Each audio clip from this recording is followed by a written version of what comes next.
Hey, what's going on, Who That Nation? It is yours truly, TJ Jones, the host of the State of the Saints podcast. And coming up here on the State of the Saints podcast, we continue our talks about Tyler Shough not having his contract, and will the Saints give him guaranteed money?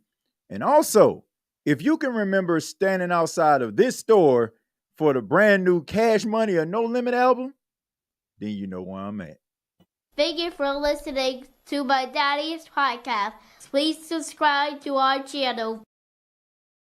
All I got to say is, who that?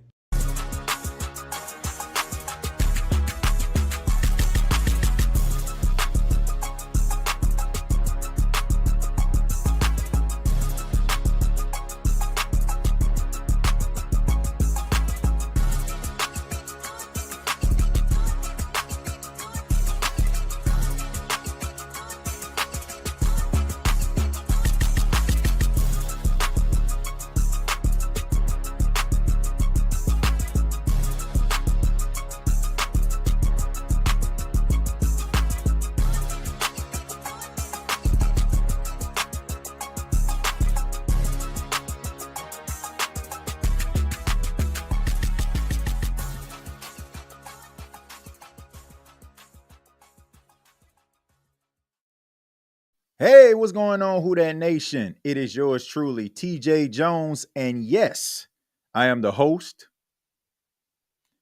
of the State of the Saints podcast. And thank you so much for checking out the State of the Saints podcast, where we talk New Orleans Saints. Really do appreciate your time, man. Much love to each and every one of you spending a little bit of your Friday night with yours truly. Really do appreciate it. On this edition, we're going to be talking about Saints second round pick quarterback Tyler Shough, and will the Saints give him guaranteed money? That money. Yeah, that money. Will the Saints give him guaranteed money? And the reason why we're talking about this, of course, is because you have a lot of these second round picks as of right now still holding out for guaranteed money. Now, there are a few second round picks that have come to terms with their new teams. I'm going to go ahead and pull those up right now so we can know who. But I mean, there are several guys who ended up, reaching a deal with their new teams. One is, of course, you have Carson Schwarzenegger. He's one of the guys that end up receiving guaranteed money. Mason Taylor, former LSU Tiger, he reached an agreement with the Jets. You got Alfred Collins, second round pick number 43. He received a $10.3 million deal with the 49ers. And you got Travion Henderson, reached a deal with the Patriots. Of course, Jaden Higgins, he was one of the ones that kind of caused this whole thing of guaranteed money, him getting that from the Houston Texans. You also have Shamar Turner reaching a deal, and Trey Amos. So a few second-round picks end up getting themselves some of that Skrilla. But, of course, the New Orleans Saints, they have Tyler Shough. Tyler Shough, as of right now, is in competition to be the starting quarterback for the New Orleans Saints for the 2025 season with Spencer Rattler. And with that, of course, his agent wants him to receive guaranteed money as well. I already said this, and I encourage you, if you did not check out the last episode where we talked about Tyler Shough possibly holding out because of contract issues, I feel like he has to do what is necessary for himself. Now, do I think that it needs to resort in a holdout? Absolutely not. As a matter of fact, if his agent is telling him to hold out, then I would fire that agent immediately, okay? I believe that you want to do everything that you can to make sure that you get everything that you can possibly get for your client. But at the end of the day, you got to be realistic about this thing. Anytime Tyler Shough missed any time, because of something like this, it just strengthens the leverage, and it strengthens the possibility of Spencer Rattler becoming a starting quarterback for the New Orleans Saints in 2025. But, you got to do what is necessary. But I feel the New Orleans Saints need to give him guaranteed money. And here's why. Because when you drafted Tyler Shough in the second round, you pretty much told the entire fan base, you might as well have told yourself that this is the guy that you want to be the succession plan. He is the guy that you're looking at as the future of the franchise. I hate to be the bearer of bad news, and as much as I love myself some Spencer Rattler, that is not the case. If Spencer Rattler becomes the starting quarterback of the New Orleans Saints for the foreseeable future and beyond, and the light comes on and he just becomes undeniable, then that is not what the Saints are focused on. That is not right. I mean, he would have to open the door and say, "Look, I'm in this thing," and put his feet on the table and say, "Man, I ain't going nowhere," because the New Orleans Saints want Tyler Shough to be that plan. So you want to pay him accordingly, man. And once again, you look around the National Football League, a lot of these guys got guaranteed money.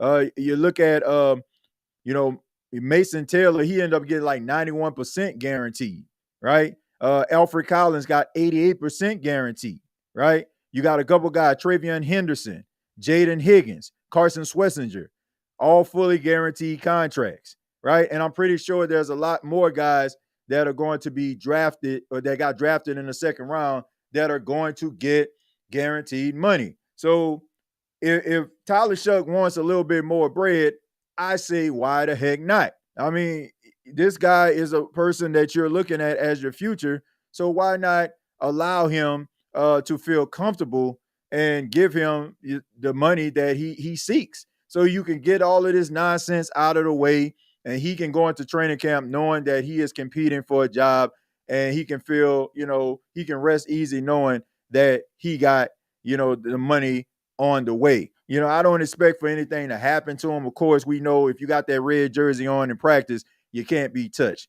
But at the end of the day, you want to be assured that your future is sold up. So the New Orleans Saints definitely need to pay this guy so they can go ahead and get started with training camp, and Tyler Shough can feel happy about his position with the New Orleans Saints. Let me go ahead and read some of your comments, and then I'll get into a tweet that I put out earlier today. I'll kind of expound on that about my disappointment and some of these takes about the New Orleans Saints. And yes, I am saying this with my whole chest, and I honestly, I don't care who gets in their feelings about what I'm going to say a little bit later in the show. But Dudley says, I'm thinking about going to week 1 Saints game. Might just bring my sneaky link. Might just go viral too. I like that. I like that, man. I just think that you're probably referring to the astrologer that got himself caught up with his head of HR.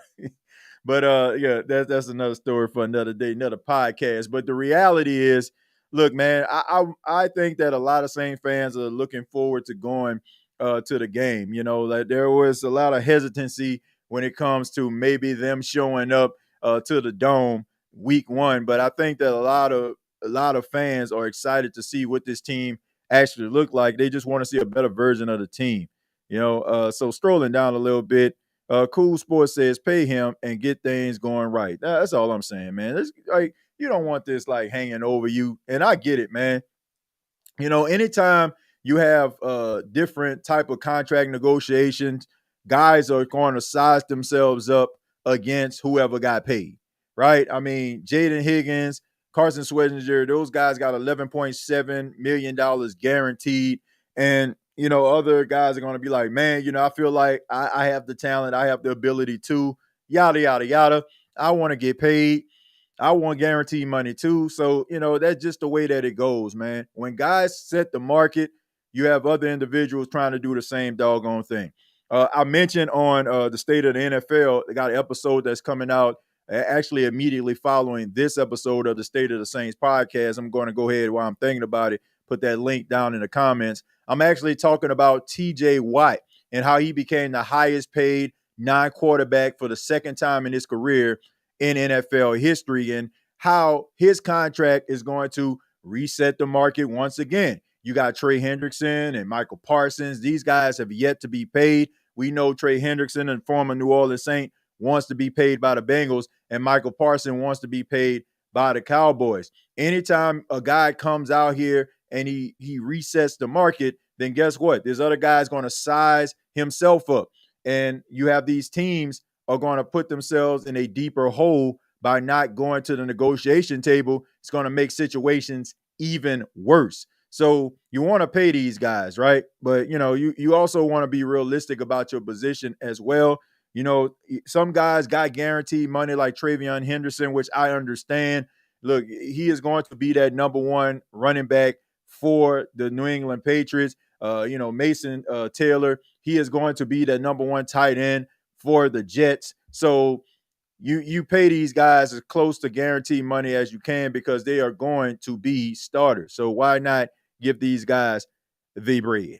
TJ, is the possible holdout because Kellen sees potential in Rattler playing with the starters? No, I don't think it has anything to do with that. I think it has everything to do with him trying to negotiate the best deal for himself. And look, if he's going to go out there and he's going to start, or there's a possibility of him starting, I can understand why he wants to get as close to guaranteed money. And, if he can get guaranteed money, that'll be great as he possibly can. Like, I can understand why he feels the way that he does. Like, you don't want him to go out there and, like he ends up becoming a starter and then he just making, bare minimum money, right? And you're going to be making that type of money for the next couple of years. So at least you know that you got some guaranteed bread coming your way over the next couple of years. So I say the New Orleans Saints need to go ahead and do it. I don't think it has anything to do with Spencer Rattler. I don't. Let's see. TJ, we got to plan a who that meet up at a Saints game. Yeah, I agree with that, man. They definitely got to meet up with some of the members of the Who That Nation. I plan on going to a few Saints games this season, so hopefully we can collaborate and get some things going. Says, why not try to start the relationship with Tyler Shough on good terms and try to have him be happy? Yeah, I mean, look, that's just the way that it goes sometimes when it comes to negotiations. I keep telling everybody, and I cannot stress this enough, football is a business, all right? It's not a popularity contest. It ain't a I like you, you like me type thing. It's a business, right? And you want to make sure that you're doing what is best for business, what is best for your organization. Now, some feel like Cool Sports, and would say, well, you felt what was best for business was for you to draft this guy, so you might as well pay him. But I guarantee you the New Orleans Saints didn't expect for guys like Schlesinger and Jaden Higgins to get paid guaranteed money in the second round. It kind of just messed everything up, or the plans that they possibly have. But if you feel like Tyler Shough is your future, you drafted him as such. I mean, we've said this all the over and over again ad nauseum. He's the highest drafted quarterback since Archie Manning. So if you're going to draft a quarterback this high for the first time in 50 years, hey, you might as well pay the guy, right? And don't have any type of loose ends going into training camp. Let's see. Treat him as if he was a first rounder. If the Saints knew it would be guaranteed contract, no way they would have took him at 40. I agree, but hey, that's the breaks, right? Like guys constantly set the market. They constantly set the market. Things change, and that's the reason why you got to sew up your draft picks ASAP, right? You can't let these contracts linger around and stuff like that.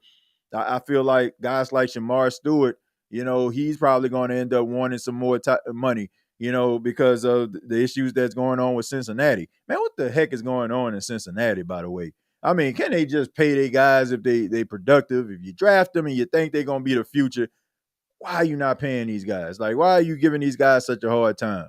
But, some teams were taken back by the guaranteed money, and they got to figure out what's best for the team. Aiden Hutchinson is coming up, so is Will Anderson, and they're going to be making a whole heck of a lot more money because every single year the money inflates in the National Football League, the salary cap increases.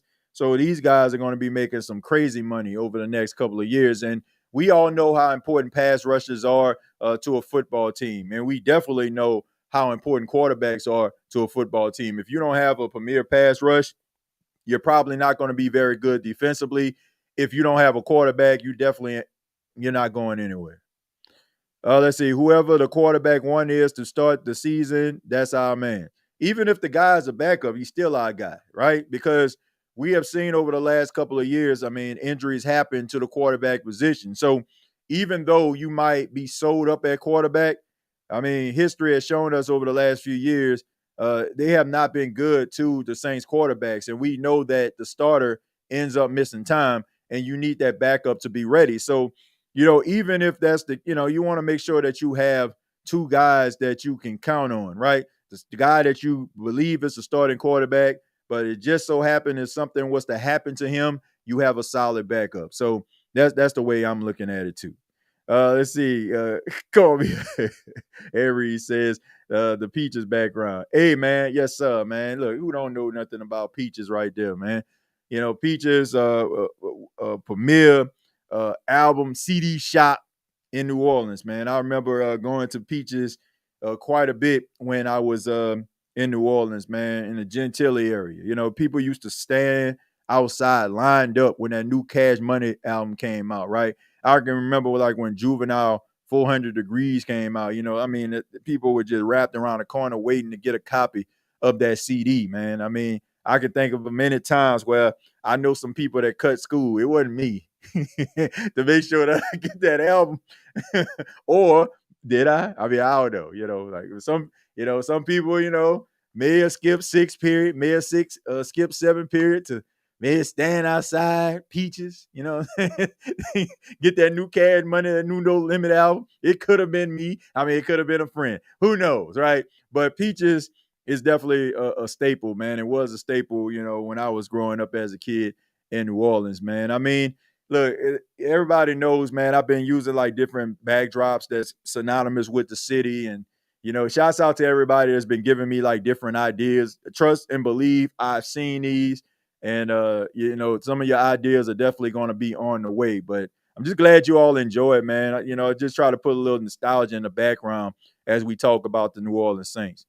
Let's see. TJ, respectfully disagree, but it's good. None of us think 100% the same, but 98% see what you see. Rattler showing out Tyler scared behind the scenes. Why? I don't think he's scared. Look, I agree. You're entitled to your opinion, but I don't think it has anything to do with fear, man. Like, this guy's a competitor, and so is Spencer Rattler. And, Spencer Rattler is going to be a little bit ahead of the curve, than what Tyler Shough is, because he's starting in 6 games. And then on top of that, he had a full, this is his second offseason. So he has a second offseason under his belt. So honestly, I would be even more concerned if at this stage, as soon as Tyler Shough gets off the bus, Brett still got Similac on it, and him and Spencer Rattler are on an equal playing field, I would be concerned about Spencer Rattler. The fact that Spencer Rattler is ahead of the curve, that's not a surprise to me.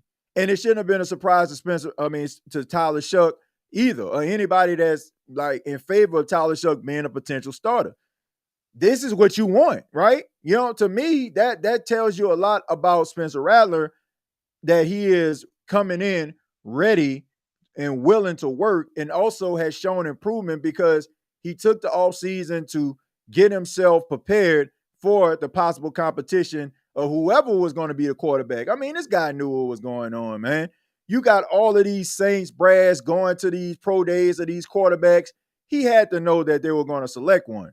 So I'm pretty sure that provided a chip on his shoulder. So I don't think it has anything to do with fear. Like, football is a business at the end of the day, in my opinion. I think it has a lot to do with the fact that he wants to negotiate. I would be shocked, like highly shocked, if Tyler Shough isn't on the field next week when the Saints hit the field for training camp. I would be shocked. I don't care, contract or not. It is in his best interest to be out there.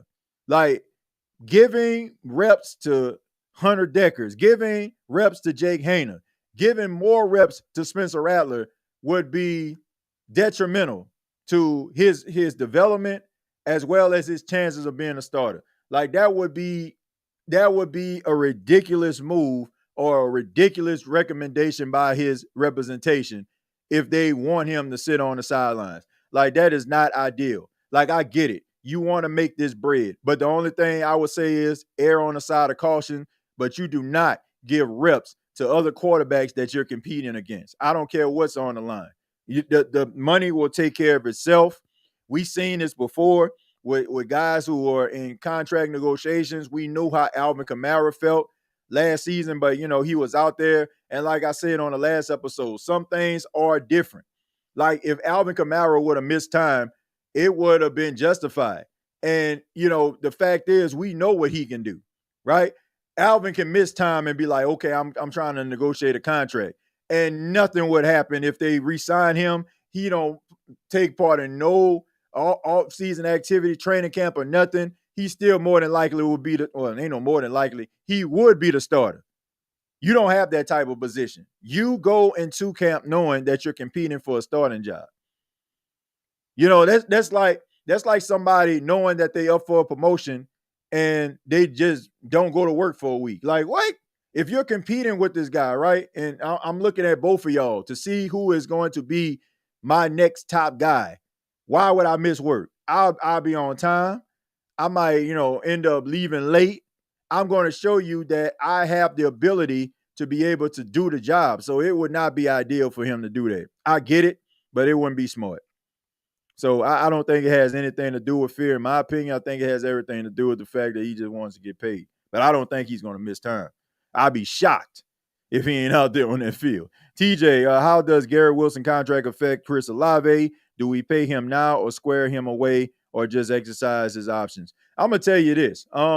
Garrett Wilson, to me, deserves that contract because since he was drafted by the Jets, he has been like a corner. He has become a cornerstone player every single year. Like, he has pretty much solidified himself. Now, you can look at it like Garrett Wilson is available. He doesn't miss time. Like, he checks all the boxes of what you actually want in a wide receiver. That's the reason why the Jets decided to pay him. It's pretty much a no-brainer at this point. I think you need to pay Chris Olave, but for me to say that, like, he has answered the questions like Garrett Wilson has, that would just be me being a homer. Like, Garrett Wilson, to me, has been way more available and has been way more active when it comes to the wide receiver position than Chris Olave has.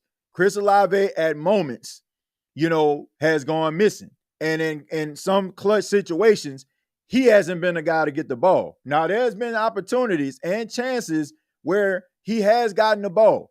Passes thrown to him, targets. I can think of that game in London in particular that set up that big time, long field goal by Will Lutz. That was a clutch play that Andy Dalton threw to him for 30 yards. I can think about the game with the Carolina Panthers when he caught that unbelievable catch. The Atlanta Falcons game when he caught the ball over the cornerback head. Like, he has mad bright spots. But I have yet to see Chris Olave take over a game like Garrett Wilson has. Now, some people will say, and I know what people say, well, if Chris Olave was on another team, then he'll be showing the same thing. Life is unfair sometimes, right? Life is just unfair. Sometimes guys got the opportunity to be able to show what they have in real time. And then you have some other guys that probably had some growing pains due to quarterback situations, coaching situations, etc. But to me, I'm taking the fact that I grew up a Saints fan, I love the team, out of the equation. If I had a choice to pay Garrett Wilson or Chris Olave at this stage, I'm paying Garrett Wilson. And, the New Orleans Saints not paying Chris Olave, I mean, some people may not want to hear this, but I mean, as of right now, like, there's a lot of question marks surrounding Chris Olave with the concussion issues, not playing a full season at all. Like, we got to be realistic about this. This isn't hate. Like, I like Chris Olave. I think Chris Olave has all the tools to be an elite receiver. I haven't, I can't dub him an elite receiver right now because I got to see it in real time. But if the New Orleans Saints are hesitant to pay Chris Olave, how can you not understand it? How can you not? Like, Garrett Wilson, to me, like, he earned his keep. He earned it. Dude has been upright, available, and been out there with a dog type mentality. And that's what you want, especially like in that New York market. Oh man, you need that dog mentality. So I'm not saying that Chris Olave shouldn't get paid, but if the Saints are hesitant about paying him, I understand. Like concussions are a real thing. And we have seen so many guys' careers get cut short due to concussions. So the Saints have to err on the side of caution.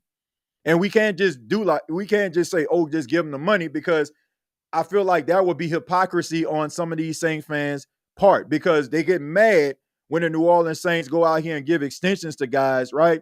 And they be like, man, well, they didn't understand this guy's getting old, this guy's this guy's that. And then when all of a sudden, like, they kind of hesitant about it, now it can't be like that. Because what if the Saints end up, I hate to say it, but but what if he gets hurt and you pay him that type of money? Like he still has to get that deal.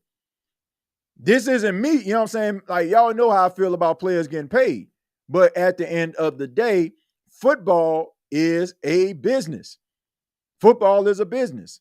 And is it a really good business move to pay a guy over $100 million of a contract that has had 4 or 5 concussions in his career?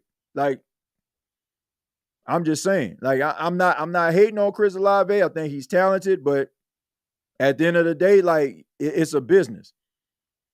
And anything we try to spend our money on, like, you're not just gonna go to the car dealership. Well, hell, I hope not. You're not just gonna go to the car dealership and not check what's under the hood. Like, just because the car looks shiny in it and they put a fresh coat of turtle wax on it, right? You're gonna start that joint up. You're gonna look under the hood. You know what I'm saying? You're gonna see, you check the tailpipe. You're gonna make sure that everything is working and on the up and up before you decide to drive it off the lot.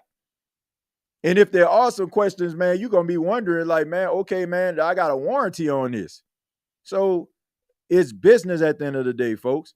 But I hope that he answers all the questions. I hope that he stays healthy. I hope that he doesn't have any concussion issues. And I hope that he really starts to live up to that potential and really be that number one receiver and show those elite traits that we know that he has. And when he does, then yes, I will be the first person that has a show that be pounding the table about this guy getting paid. But as of right now,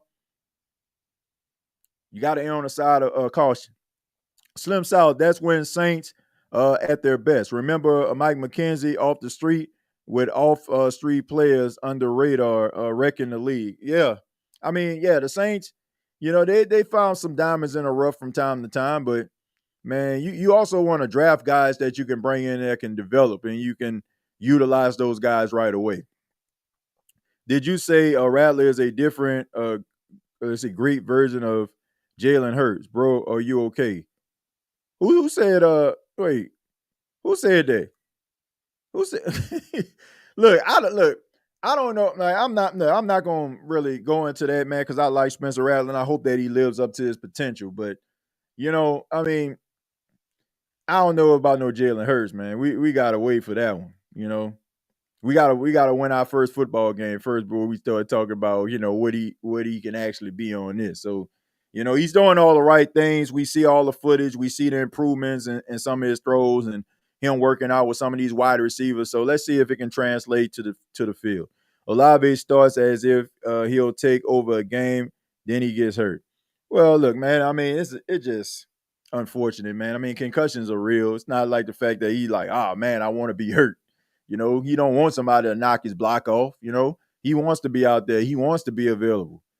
And, so, I mean, sometimes, football is unfortunate, man. Sometimes, guys end up getting hurt, and it's not any fault of their own, I mean, most of the time it's not their fault, right? If somebody roll over your leg, like I said, somebody gives you that helmet-to-helmet contact, knocks you out the game. So, look, I think that he has elite traits. I think that Chris Olave can be a top receiver in the league. I'm just not in the department of just crowning guys just because they look the part, or they, like, oh, they showed it sometimes, so all of a sudden I'm gonna give it to them. Nah, man. I feel like what makes you great is you consistently do what you're doing, game in, game out, and that is how we separate the good from the great. like some guys are like really good in moments, right? They have their moments where they're great and they look the part and they look borderline elite, but it's not consistent enough for you to say that they are elite. When I look at elite, I look at a wide receiver that everybody and their mama know they're getting the football on Sundays, and there's not a damn thing the defense can do about it. You can scheme all night, all day, all afternoon. You can try to roll coverage their way. You can try to do all these different things to try to neutralize them or take them out of the game, and they still put 100, receiving yards and 2 touchdowns on you. That is what elite wide receivers are. I just feel like a guy catching a ball over somebody's head every now and then, or one hand snag down the field, and everybody, oh, whoa, that's cool and all. Like, to me, that just showed me that you got some great hands, right? But are you consistently being an impactful player? Like, I go back to Michael Thomas. Michael Thomas was an elite wide receiver because everybody knew he was getting the football. Everybody knew it. You knew it. I knew it. The other team knew it. The fan base of the other team knew it. Everybody knew he was going to get the football, and there wasn't a damn thing anybody can do about it.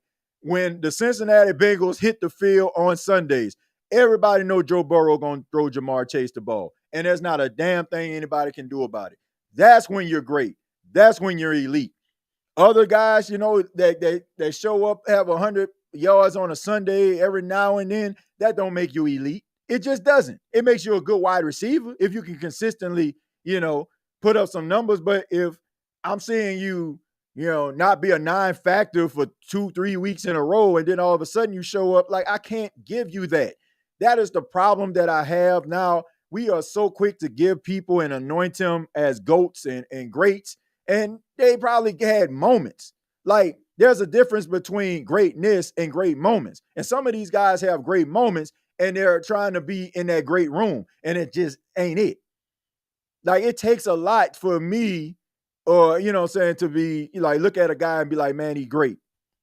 But one thing you gotta have is the ability to be able to be undeniable every single week, no matter what a person does to try to take you out of a game. That is the true definition of elite. Saying that a guy elite because he had a couple games or a couple good catches, I can't say that. Now, if you start to consistently do what you're doing, like putting up 100 yards, like going over 1,000, scoring touchdowns consistently, beating double coverage, then trust and believe.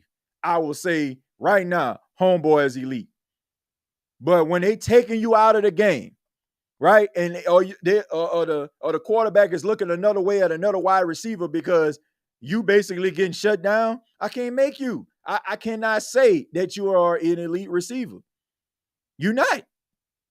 You're a really good receiver, top shelf receiver. But I mean, I digress, man. Name an elite wide receiver that played the game that that's elite, that got taken out of the game consistently. Name them. There's been a couple games, of course. Even Megatron got taken out of the game by Revis. But how many games are going to be like that? Like, how many games are you going to neutralize Megatron? Probably one. And there's only a handful of guys that's going to be able to shut him down and not have him be a factor in a football game. That's when you elite. When somebody that's middle tier, average cornerback basically taking you out of the game alone, or a couple guys, they roll coverage your way and they probably decent to say the least, and you not winning your matchup consistently, I can't call you elite. I can call you really good, but not elite. That's what I'm saying, TJ. Was Odell elite? Was he elite receiver? He had moments when he was elite, but if you're asking me, is Odell Beckham Jr. one of the most elite receivers of his generation? No, he is not. Really talented receiver. His personality kind of catapulted him. Like sometimes like guys' personalities can be like so polarizing that sometimes like people kind of, look at them probably more than what they actually, were. Like he he had like years where he was like really talented, and you can say he was in that conversation. But if we're talking about Odell Beckham Jr., am I looking at him like I'm looking at Julio? No. Am I looking at him like I'm looking at Antonio Brown? No. Like consistently being great over and over again, and not just moments. Like that one hand snag, like don't get it twisted. Great receiver, but that one hand snag like put him in a completely different stratosphere.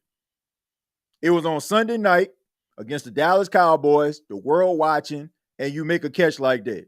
He could do no wrong after that. And then when you start following him, you start seeing his story and the people that he hanging out with, the women that he date, like you become a rock star. Like Odell Beckham is a football rock star.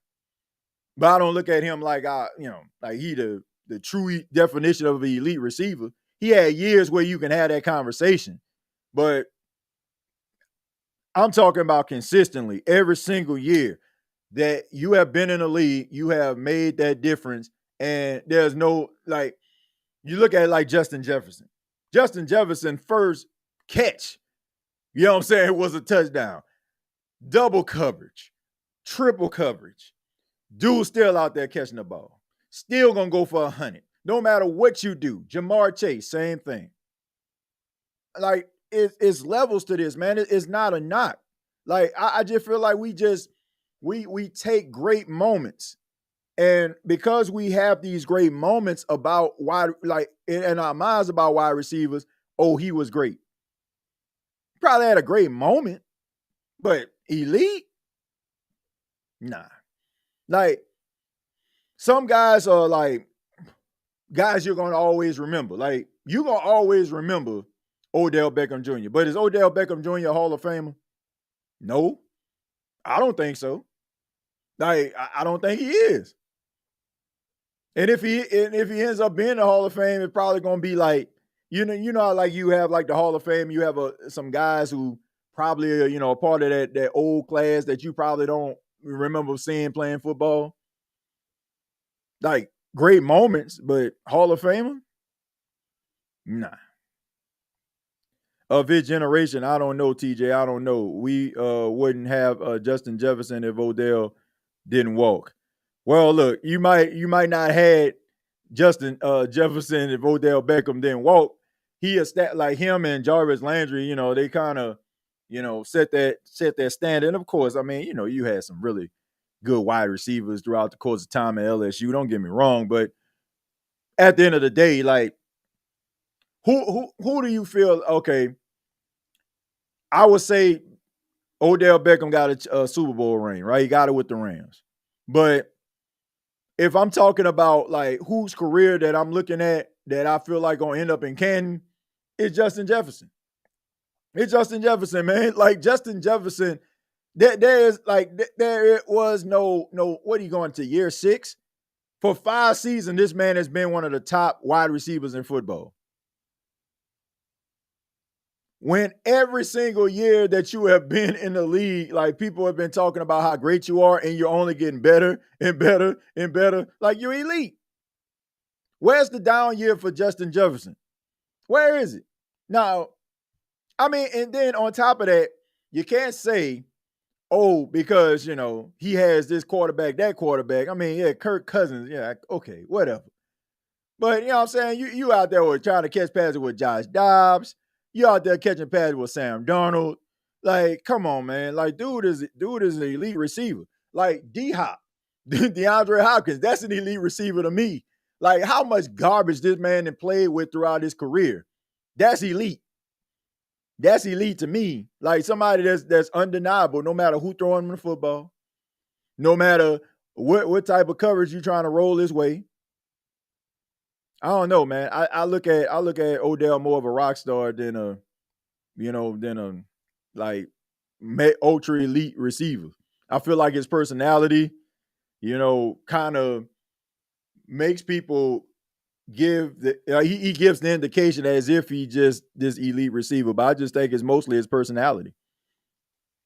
TJ, the difference between a generational talent and a generational player is there are plenty of generational talent, but they're just the potential to do something. Generational players live up to it. Yeah. I mean, there's a lot of, I don't know, man. I just think that sometimes we fall for the moments, right? Like we see guys and they're synonymous with moments. So the moment was like so polarizing. It went viral, right? Everybody was talking about it. So all of a sudden, like we find ourselves putting these guys in a room. But when you like look at their careers through a microscope, it's like, okay, man, I seen this, I seen that. But okay, some injuries here, since some down seasons there. Like, yeah, you had some elite moments, but like, I don't know, man. I'll just look at it different.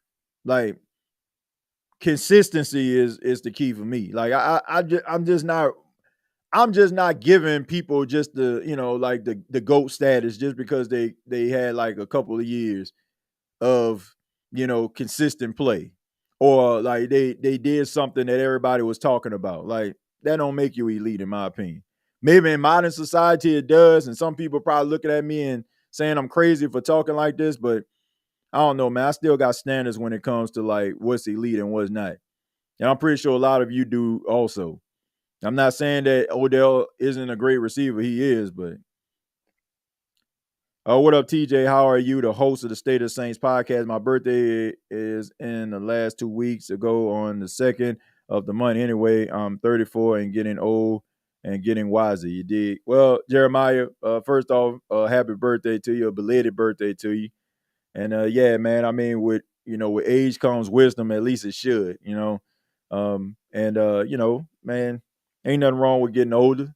I have an appreciation for it, man. You think about being young and some of the things that you've done, and then you start to get older and you reminisce and you have an appreciation for it, man. I mean, sure, I got a birthday coming up in the next couple of weeks, be 39 years old, man. So, I'm blessed to be here and blessed to, be able to do some of the things that I've done, and looking forward to the things that I'm going to be doing.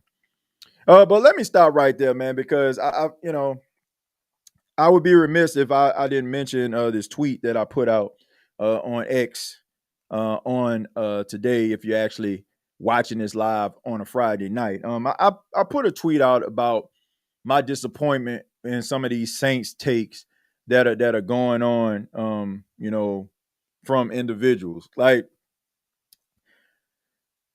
and the reason I decided to make that tweet is because everybody pretty much, talking about how bad the Saints are going to be, team old, players washed. And, I just feel like there are a lot of things that the New Orleans Saints have done this offseason that the fan base, writers, prognosticators, onlookers have asked for. Everybody and their mama know that the Saints, led by Dennis Allen, was not the answer. They knew that Dennis Allen was on a hot seat going into the 2024 season. They knew the temperature between when it comes to Dennis Allen and those players.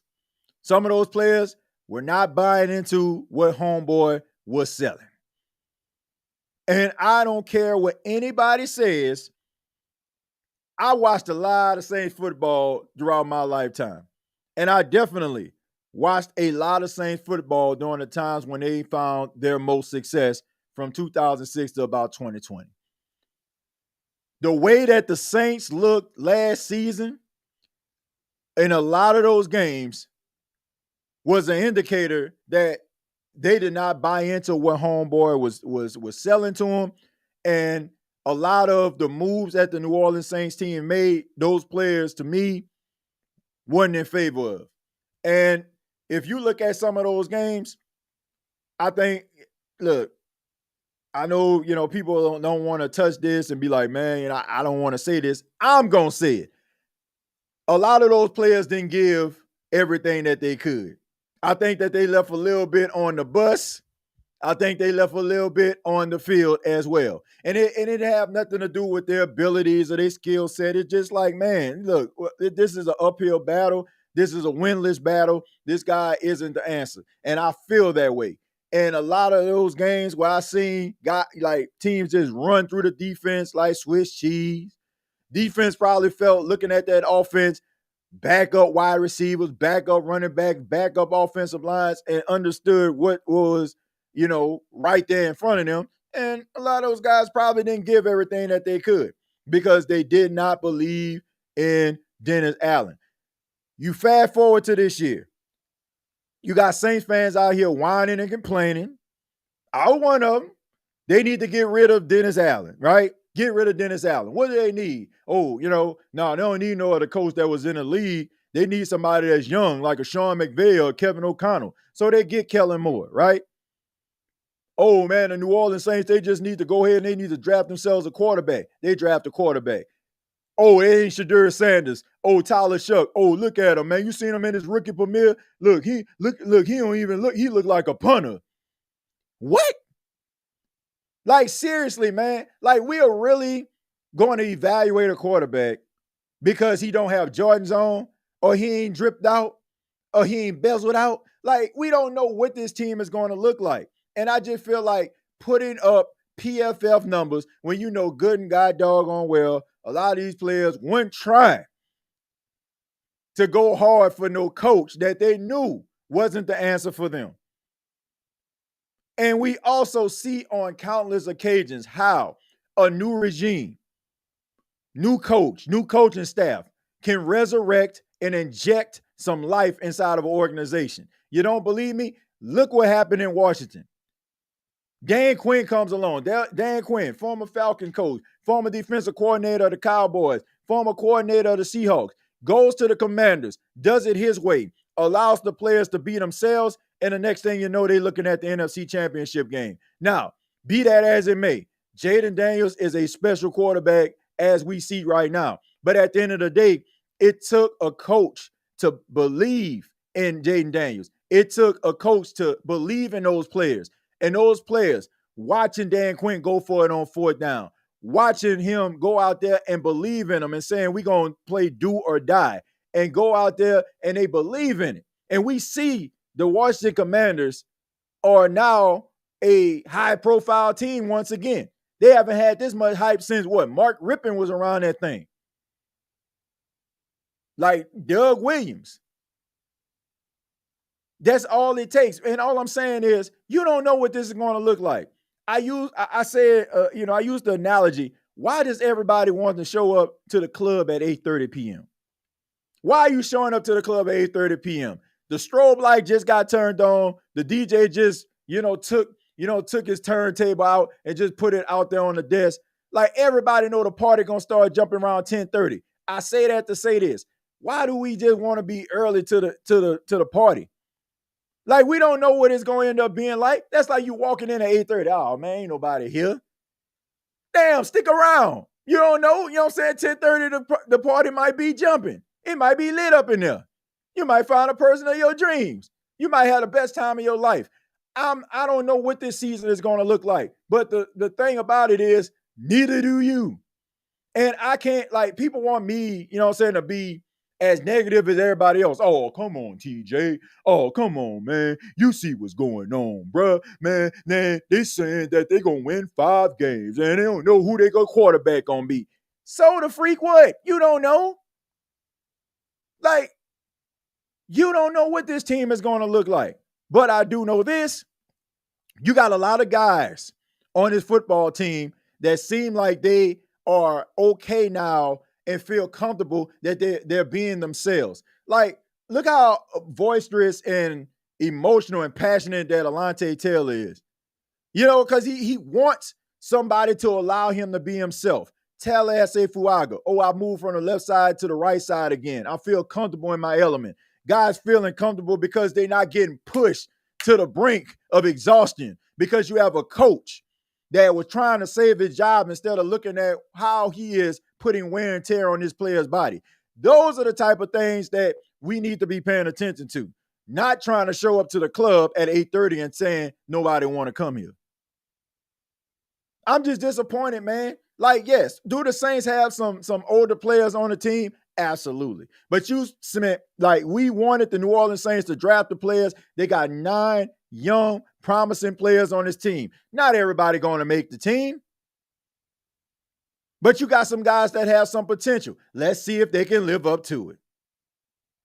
Let's see if maybe a new coaching staff with ideas and philosophies can tap into the potential of Isaiah Foskey, can tap into the potential of a Bub Means. We see this all the time, man. You watched it last season. Zach freaking Bond, first team All-Pro. Do I need to remind you of that? This man was on special teams for the Saints. This man on record saying that he was sitting in the driveway with tears in his eyes, wondering to himself, what can he do to get better? Dude goes and leave and go to Philadelphia, and in one season becomes a first team All-Pro. You got to give people opportunity, man. Whatever happened to organizations failing players? Whatever happened to that? Like, we so quick to, oh, man, that player, he ain't no good. He ain't no good, man. He suck, man. I don't know, man. He ain't gonna never be nothing. We never look at the organizations and why these teams are picking in the top 10 every single year, changing out coaches every single year. We never look at that. We always look at, oh, the players ain't good enough. Look at Baker Mayfield. Baker Mayfield get drafted by the Cleveland Browns. Man, bounced around the league, went to Carolina, went to Los Angeles, found a new life in Tampa. Now he's like a top 10 quarterback on some people's board. Geno Smith, drafted in the second round by the Jets, bounced around the league till he got to Seattle. Comeback player of the freaking year. Got himself another contract with the Raiders. Whatever happened to organizations not doing right by players? We know the reality is this. The Saints took way too long to move on from the Sean Payton culture. Instead of them trying to ball up the paper and throw it in the trash or, you know what I'm saying, like try to revise the paper, they decided that they wanted to go out here and try to reinvent the wheel with a lame duck coach that did not have the capabilities of being a head coach. We know it. Why? Because I got over 200 episodes of individuals in my chat, on the chat lines, calling in, saying that this dude ain't it. So how is it that we have come to the conclusion that the dude wasn't it as a head coach in Dennis Allen, but at the same time, he wasn't it, but the player's not good enough? How about allowing this situation to play itself out? Now, I say this all the time. Around week 6, around week 7, if we're having these type of conversations, then cool. Let's talk. Oh, man, they ain't looking good. Okay. But can we also put it into context? Are they not looking good but showing promise from Tyler Shough and Spencer Rattler? Are we seeing some promise out of the young defensive players, but they just need a little bit more seasoning? Or are we just trying to rush the judgment and say, oh, man, they ain't it? Come on, man. Like, I get the skepticism of the Who Dat Nation. I get the severed relationship between upper management and the Who Dat Nation. But damn, we asked for a new coach, asked for another quarterback. You're getting what you want. You even got some white doggone helmets and probably some gold jerseys, something that some of y'all been asking for I don't know how long. How about we just sit back and just kind of play itself out? And then if it don't work out, then cool. Let's have the conversation. But once again, why in God's name are we going to the club at 8:30 p.m. and saying that this party sucks? Who goes to the club at 8:30 and just say and critiques the club for that night? Now, if it's 10:30, 11 o'clock, and there ain't nobody in that joint,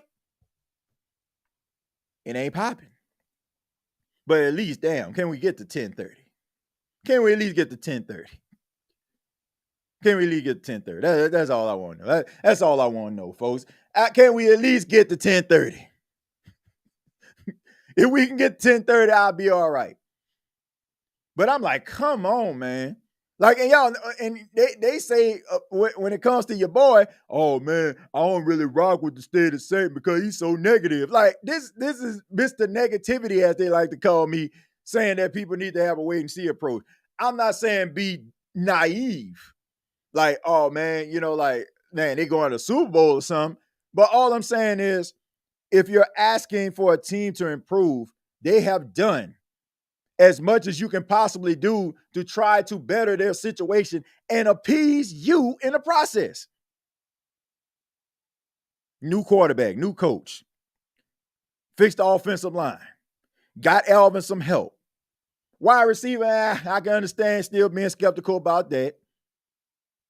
But new moving parts and young promising players that come in that have a workman-like mentality and on a collegiate level were the epitome of production. Danny Strutchman, over 100 tackles. Right? Vernon Braden, on the line, did it the hard way. Could have went and left and went to another school, decided to stay at the University of Texas. Calvin Banks, been a starter on the offensive line since his freshman year. Quincy Riley, turnover machine at Louisville. Yeah, he's injured right now, but hey, guy was very, very productive in Louisville. Right? Devin Neal, one of the best running backs in the history of Kansas since Gale freaking Sayers around this thing. So all I'm saying is, like, give guys an opportunity. Like, if it doesn't pan out, then cool. I just don't get, like, why we just quick to rush to judgment. Like, man, cut off the Monday morning quarterback. Like, I don't care about PFF. All that stuff is irrelevant to me. Especially when I know that the team looked like slaw last year due to injuries and a bad coach. Don't give me no PFF grades up in here, man. Half of the team was in a MASH unit around this thing. Half of these guys' morale was shot last year. Knew that they weren't going to win nothing. Dude, man, come on, man. Like, look, as much as we try to, like, act as if, like, these guys aren't human, they superhuman. And in some cases, they do superhuman things, but they still think like you and me. And sometimes, you feel like you're in an uphill battle. And sometimes you have to mentally get yourself prepared. And sometimes, you feel like you're in an uphill battle. You may not launch out a little, may not try to go all in for that tackle. May realize, man, it ain't my day today. We gonna keep on chopping wood? Okay, yeah, chop on. We gonna fight the good fight? Yeah, we gonna fight on. We got a ton of things we gotta clean up. Yeah, let's clean it up. Man, y'all better act like man. Bruh. I don't know what other way to put it, man. Y'all know the truth, man. I look. I don't get why the energy is like just like I don't know. Like I said, I don't know. I don't know what this team gonna look like. Like, we all have our assumptions, but we don't know what this team is gonna look like. We don't know what this team is gonna look like. You don't. As much as you want to slide up to your phone or to your laptop and be like, all right, TJ, bro, man, I'm just gonna say it like it is. Man, there ain't gonna be nothing. You don't know. You don't know. I mean, you don't know what it's gonna be. All I'm saying is, like, why set yourself up for like this? I don't know. Maybe it softens the blow or something. I don't know. Like, if you know what this team is, I keep telling everybody. I keep telling you, it's like going to Vegas, playing in a casino with house money. Like, you already know the expectations are low. They low, right? Okay, cool. I'm not going to just like, okay, yeah, they low. Boom, they suck. Boom, they ain't going to win nothing. Like, come on, man. Like, take it for what it is. You don't know what they expect. And because you don't know what they expect, how can you be? I don't know, man. I don't know what we're looking for, man. I don't. All of the things that are happening this offseason, we've asked for as a fan base. People who were written for the team, people who have followed the team, Like everybody's been talking about this and clamoring for what the Saints have brought to the forefront, and yet we still not happy. I don't get it. I don't get it, bro. I just rather reserve my judgment till all the facts come out. Saying a guy ain't gonna be good because he ain't wasn't good for the last couple of years, and like, come on, man. Come on, man. What are we doing? Let me read a few comments, then we're gonna go ahead and get up out of here. Says, once you walk out the door, you better not come back banging and ringing the doorbell when it's all good. Look, Lee, I want people to understand this. I understand the skepticism. I do. But what I don't understand is like just these premature predictions or these lukewarm takes about like what the team is going to be when you don't know. Like Kellen Moore might end up not being very good as a coach, but he might end up being a really good football coach. Why don't you just you owe it to yourself to find out? Like trying to set yourself up for failure, I guess, a disappointment. I just don't like that look, man. I just don't. Like the vibes and the energy of the Who That Nation resembles that of when I was growing up as a kid in the 90s. And it's like all hope was lost, and it's like, oh man, we ain't never gonna be nothing. And it's because in a way I can kind of understand fans in the 90s because they never really truly seen prosperity. Yeah, they seen a playoff appearance, but no wins.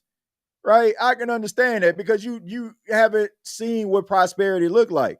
But when you do, and you can see it in real time, you know that the team has the capability of doing it.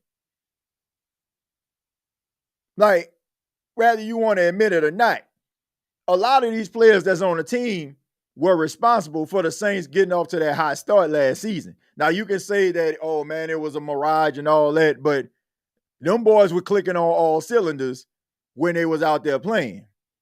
So there's some success that are in those players somewhere. And if you combine that with maybe like a injection of youth, maybe some players that probably wasn't utilized the right way, who knows, man? But if they suck, then guess what? That's why the State of the Saints podcast is here. For us to be able to talk about it and dissect it, but let's at least see what's going on first. That's what I've been saying. You can't even fairly assess last year's team. Like teams are like teams change every single year. Players improve every single year. A play that a rookie didn't make in year one probably would make in year two. A player that probably wasn't as good, might come on the following year. With some better coaching, a motivated player, who knows? Who knows, man? I like the fact that Kellen Moore is not Dennis Allen, and that's he's an offensive-minded coach with experience. Will it pay off? We'll see. But I'm not going to say it's not going to pay off on Friday, July 18th, when they ain't even had training camp yet. Not going to do it. And I don't care, like, honestly, y'all know me, man, but I don't care who get mad at this because that's just weak, man. That's just weak. And I'm going to honestly say that like, I normally don't go here, but I'm going to honestly say I think that people are falling for that clickbait culture, man. Now we got this clickbait culture where, I'm going to have the most controversial take just so people can gravitate towards me. I'm gonna just chunk it up to that because I don't want to believe that some of these takes exist and these are people's genuine feelings about a situation. I don't. I do not.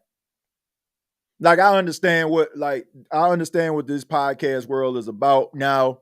It's about shocking takes.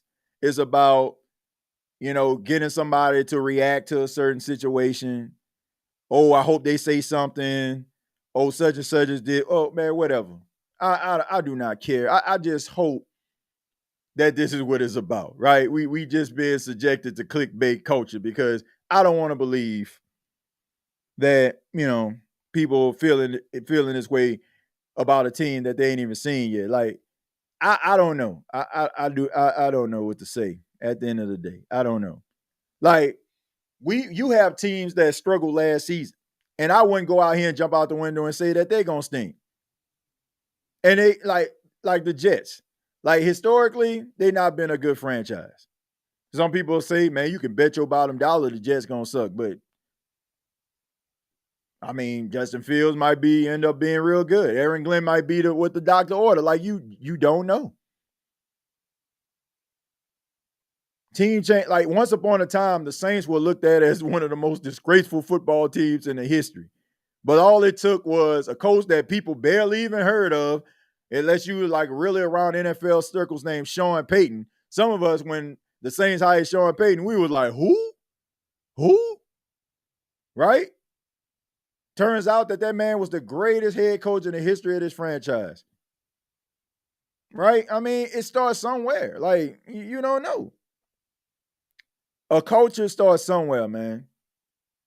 You got people that's watching this show right now that don't have a vivid memory until maybe in their adulthood of the Saints not being very good. Some of you are like 24, 25, 26 years old. All you watched was the Saints being one of the most relevant teams in football. But once upon a time, it wasn't like that at all. Because a coach and a quarterback came in and changed the culture of a franchise. Who's to say that another coach can't do it again? Give it a chance. If it doesn't, then, continue to work to try to find that coach that can do that. After Carr hits the Michael Jackson, it was over. Once he hit the Michael Jackson, it was over. TJ, if you go on ESPN right now, we aren't favored one game besides the Jets game on the road. And that's fine. And I expect that. Like, bruh. Bruh. These people aren't checking for the Saints. They are not. They are not checking for the Saints. They not. Let's get this out of the way and let's get back to them Cowboys and them Jets and them Giants and them New England Patriots and them Philadelphia Eagles. Main market teams. Like, they don't talk about no Saints. They don't spend their time talking about no Saints, man. Seriously. Like, we have to understand that, man. Like, football is about, like, when it comes to the ratings and all that kind of stuff, man, it's about nostalgia. The teams of yesteryear, right? The teams that, been, I guess, like the credible teams, the ones that made the NFL go round throughout the years, like the Cowboys and the Steelers. That's who they want to talk about, man. They ain't sitting up there like they might get an intern that, maybe just came from Northwestern or something like that. Hey, man, give me a little something on the Saints. Who they quarterback is? What's really going on here? All right. They'll probably prep it with the guys that's going to be on TV or the lady going to be on TV, and then they go out here and they just blurt it. Hey, come on, man. Let me get back to the Cowboys, man. Let me talk about that. I got about 3-4 people, interns right here talking about them Cowboys. I got maybe one intern that's probably around this thing, like I said, just fresh out of Northwestern, fresh out of Michigan somewhere, trying to get their journalistic, chops, in place. And, give me something on the Saints. Boys ain't checking for no Saints. Not like we do it. I'm serious, man. Like, most people that I be chopping it up with, like from a national level, a lot of them are super kind, but they're like, I would respectfully decline. Talk about those Saints, like, man, like, I'm just telling the truth, man. Like, I don't like, with all due respect, I'm not gonna question anybody's like football knowledge or whatever like that, but I fail to believe that a lot of the people in Bristol and Los Angeles and like on these main sports shows spending time like learning about the Saints. Like, I just don't. Oh, man, they ain't got no quarterback. Oh, they ain't gonna be no good. I mean, that's just the way it go, man. That's just the way it go. TJ, you ain't gotta take shots at me because I'm 25. I was here in them back in the back. eight seasons. Nah, I'm not taking shots, but I'm just saying, like, it's not so much of a shot. It's reality. Like, though, I often say this because I feel like I have to say this. You are not responsible for what era or what time that you grew up in, right? I mean, that's just the way that it goes. I'm just saying, a lot of you, like in that age group, don't have any type of recollection unless you like go on YouTube or something like that, knowing how bad and how embarrassing this franchise was in the eyes of a lot of fans, Saints fans. Like, seriously, like all you really seen is prosperity from this team. And it's not your fault. Like I said, that's just the era you was born into, which you should be happy. But at the same time, it's like, when you've been sleeping on silk sheets, and Bob was like, we gotta change the we gotta change the thread count. We gotta lower the thread count. Like, whoa, I like these silk sheets. I like these silk sheets. Some of us still, okay, Rick, we sleeping on them polyester now. You know what I'm saying? It don't feel good, man. We used to sleeping on them silk sheets. Yeah, TJ, they handle us like we little kids, like cute. Go play with your mama. Yeah, like people need to get with the program. NFC South is a weak division. Yeah, they all weak division. They all weak division, but a part of me feels like, maybe some individuals probably happy that's the case because they're not major market teams. Can you imagine? Like they like a couple of years ago when the NFC East was known as the NFC least, like, man, the NFL hated that, man, because you need the Cowboys, the Giants, the Eagles, Commanders. You need them to be hot. Now you got 3 out of those 4 teams, like, at least looking pretty credible. I mean, the Cowboys, last season, they weren't really hitting on nothing. Dak was hurt, but for the most part, they'll be winning 12, 13 games. Eagles have been to the Super Bowl 2 out of the last 3 seasons. Washington Commanders with Jaden Daniels went to the NFC Championship. Man, they loving that. They loving that, man.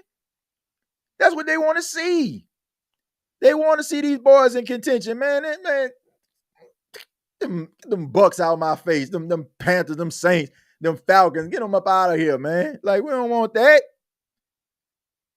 We don't want that, man. We want to see them Giants and them Eagles. We want to see them Steelers and them Ravens. You know what I'm saying? Like, that's just the way it is, man. It's about ratings at the end of the day. TJ, did you get that donation? This thing acting up. No, I didn't get any donations, man. But just tell me what you said, man. Look, man, I ain't tripping about no donations, bro. Like, just tell me what you said, man. I appreciate you even trying to, donate to the show, man. But just let me know what you said, man. Just go ahead and copy and paste it. I'll just put it out there. Tripping on that, man. I appreciate it, man. I appreciate all, everything that you donate to the show on a consistent, man, King Arthur. I appreciate that. So basically, TJ, you saying it's about time I get us get us to some struggle. No, I'm not saying that. I'm not saying that. It's man, it's a shock to the system. Like, it's a shock to the system, man. It's like seeing, like, I don't want to compare it to this, but it's like seeing something that you don't normally see, right? It takes some fine tuning and some adjusting to do. I mean, it's human nature, man. Like, bruh, I'm gonna use this for an example, and I'm only using it for an example. I'm only doing this in comparison. If you were in New Orleans around 2005, right, around when Katrina hit, that was your culture, that was your life, the staples, the things that you were used to. You basically was removed from that and thrust into a completely different culture. Like, you had to adjust to that. Now, some of us, have adjusted to it, but once upon a time, like, there was a moment in time where we felt like we will never adjust to the situation or the surroundings that we were in. I'm talking about the people, not the people that went back to the city, but the ones, and even if you went back to the city, it's not the same. It's not. Like not, in some cases it is, but in most cases it's not. But if you completely like left your situation and went to it, it takes a little bit of some adjusting to get used to. If you are a Saints fan and you are used to a certain culture, winning, dancing, dancing in your living room, 60-yard bombs and 300-yard games, and now all of a sudden, like, they can't throw a party for their kids, or, they can't tackle a math problem, or, like, you can't catch a cold and 40 below if you're a wide receiver. Like, that is frustrating. And it's like, man, what is going on, man? Like, man, when Drew was here, man, it was lighting up the scoreboard. 15, 16 different personnel changes per game. Like, what is going on here? You get what I'm saying? Like, it takes some adjusting. And that's what I'm referring to when I'm talking about the younger generation that came in during the Breeze Payton era. Like, right now, you just feel like this is the dark ages. This is like the stock market crash in 1929, right? Like, like, man, we broke around this thing. Like, him, I, woe is me. That's what I mean. Like, nah, I mean, like I said, you can't help the era in which you grew up in. Keeping it real, who that fam? TJ, how you doing, my brother? I'm doing great, Dolph, man. Appreciate you for being here, man. Shouts out to Dolph, man. Always working hard, putting out great content on his channel, man. Make sure y'all subscribe to his channel. Alfred says, we just drafted Tyler and we already talking about next year quarterback. Can we see what he got first? That's what I'm saying. Tanking for Arch. Like, I don't know, man. I don't know. Some of us love ourselves some nostalgia. Oh, Archie Manning. If we can get Arch Manning, I mean, this thing will be perfect. Like, come on, man. Like, give Tyler Shough a chance. Give Spencer Rattler a chance. Keynote, thank you very much for the $5. Says, TJ, I got displaced to Atlanta. When I went back and seen the most of the repairs and rebuilding was to appease tourists and not the locals, my heart broke. Yeah, I mean, look, it's shocking. Like I said, man, took my son down to the city a couple months back. Elementary school not there. My grandparents' house where I had most of my memories. If you see me like start projecting things on a backdrop, a couple episodes ago, I had the vacant lot where my grandparents' house used to sit. There's not a moment where I don't go visit that vacant lot. And if you ever seen a movie like Titanic, and like when Rose, when she was over 100, she passed away and her spirit and her essence went down into the ship and the bowels of the ship, and all of a sudden, like it showed like the ruins of the Titanic, and then all of a sudden, like it just became like all fresh and new how it was, during that time. I want to say 1919 or something, and she was in that on that ship, fully intact. That's the way it feels every time I go on Montague Street and see that vacant lot. Like, I can literally know where the gate was placed. Walking up those stairs, my grandmother's first room was that living room. Then it's kind of a shotgun. Like, you can basically see from the front to the back of the house. Living room. Had a little small half bathroom right there. Kitchen.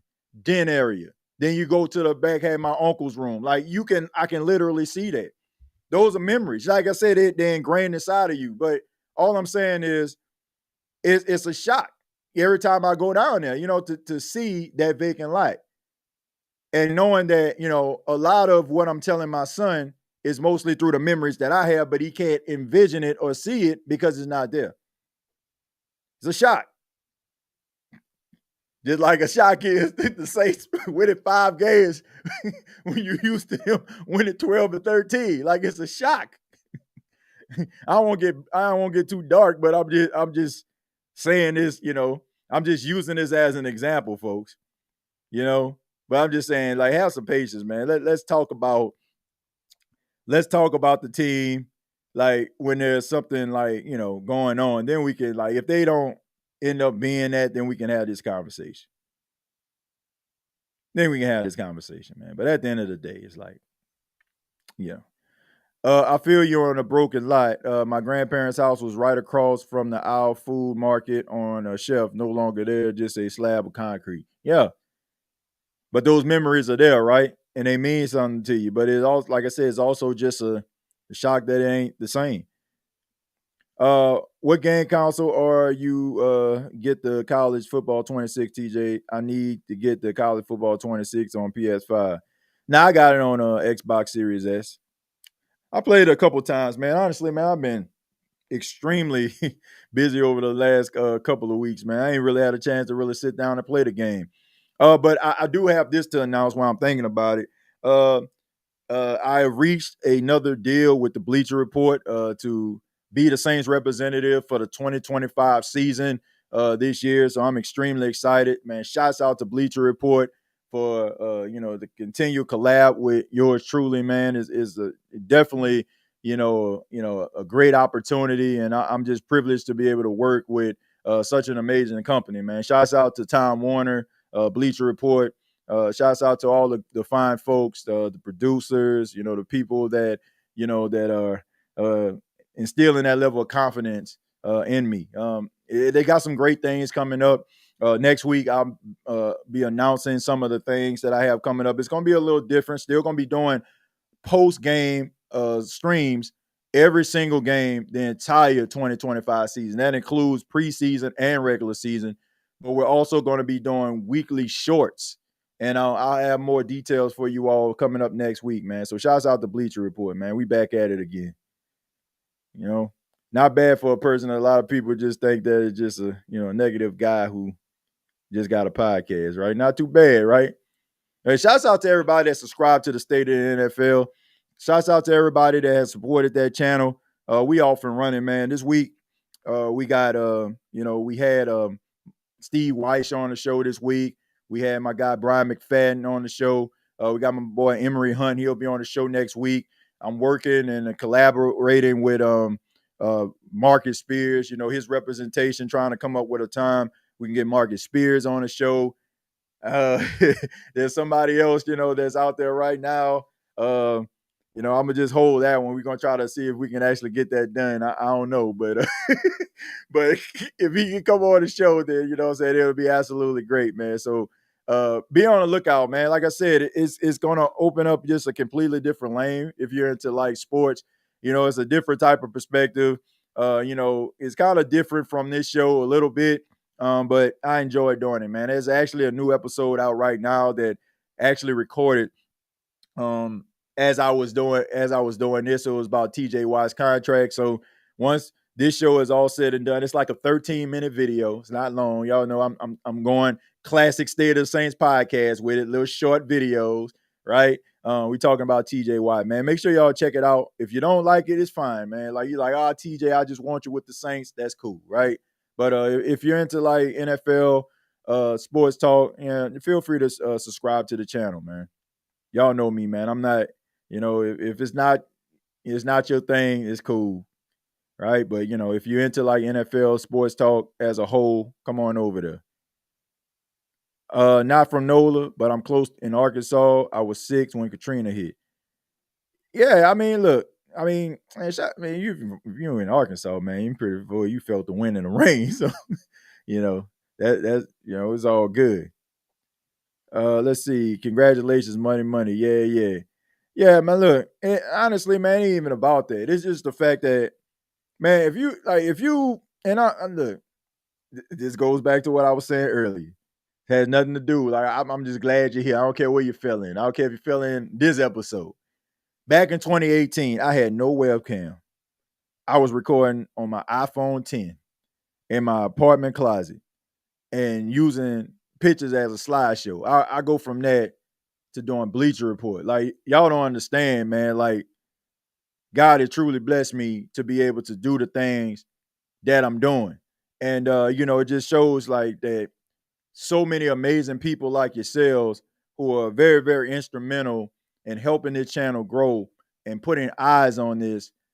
Like, I have opportunities to do such amazing things, and that's why I just want to make sure that I'm giving that type of energy and great content back to you all, man, because none of that stuff would happen. None of this stuff would happen if the chat wasn't popping the way it is right now. People like, having something to say and Like none of that stuff would be going on, man. Would be no opportunities like this, man. I'm just happy that you know we're able to grow as a as a fan, you know what I'm saying, as a fan base, as a channel, and people want to see how special we made the channel. So shouts out to everybody, man, that made these opportunities possible. Uh, keep your show going up, TJ. Shout out to the after show, men and women, grown folk only. Now, we a family show. The young folk can come through too. The young folk can come through too, man. I'm gonna take a few more, then we're gonna go ahead and get up out of here, man. I didn't realize how late it was. Man, it's 11:25 Eastern time here. Let's see. Stroll up a little bit. It's Kellen Moore first year. Either way, we're still in the kitchen trying to get the full meal ready. That's a good way of putting it, King. That's a good way of putting it.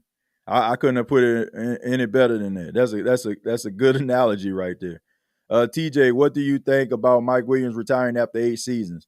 Yeah, it's unfortunate, man. You can tell he probably didn't want to retire that early, but man, Mike Williams has had so many different injuries in his career, man. Like, and he was such a talented guy, man. I mean, coming out of Clemson, the sky was the limit for him. He was a first round pick.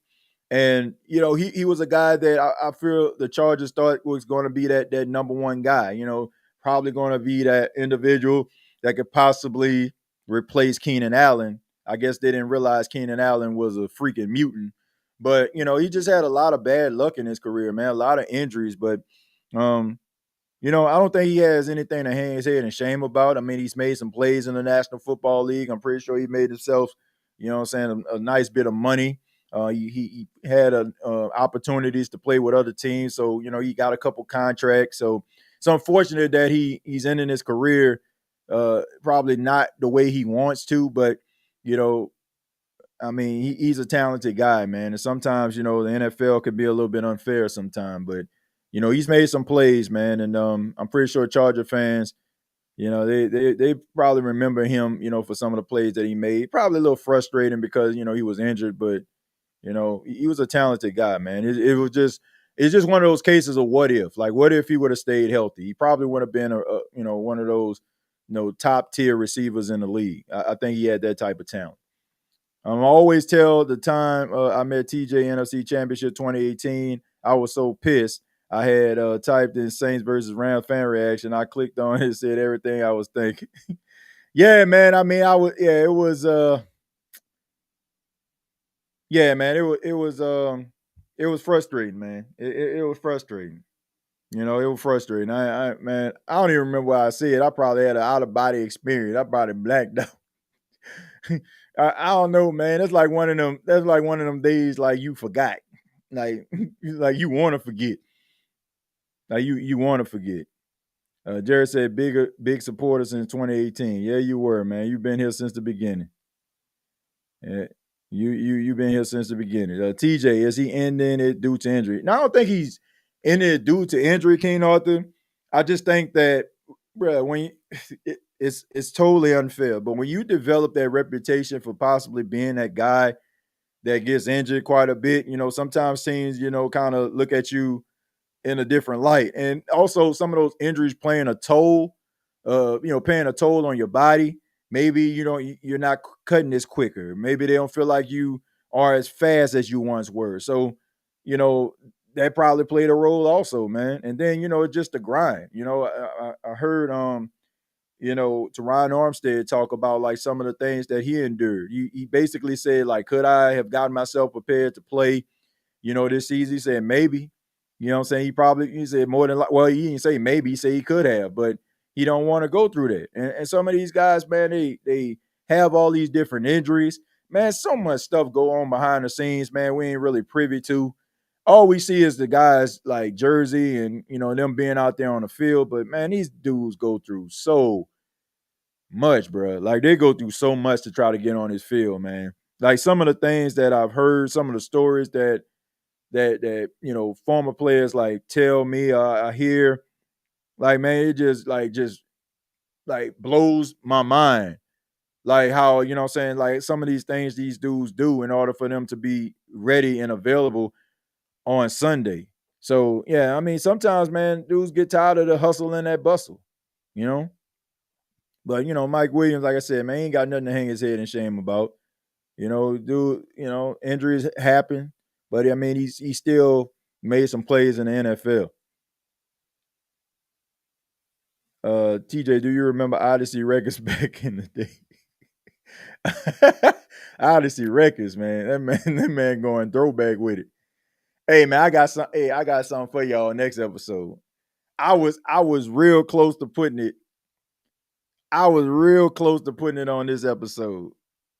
Yeah, but I got it for y'all. I guarantee, like I'm gonna make some of y'all bust out laughing next backdrop we got. Next backdrop we got. I guarantee you, some of y'all gonna be like, "Oh snap!" I guarantee you. I guarantee you. I'm I almost put it, but I was like, I was looking. I was like, which backdrop I was gonna use. I ain't gonna tell y'all. I ain't gonna tell y'all which one. I ain't gonna tell you the three. I ain't gonna tell you the three. All right. Because I want to kind of keep it a surprise. This was one of them, Peaches, the CD, the CD album, the album store, and it was like two more. But I guarantee you, one of them, watch, y'all, some of y'all gonna be like, not. Some of y'all might lose. Some of y'all might lose with it, but a lot of y'all gonna be like, oh snap! I guarantee you. I guarantee you. But thank you all so much for checking out the State of the Saints podcast. Really do appreciate it. No, we went a little bit longer than I anticipated, but that's what happens when you're having fun.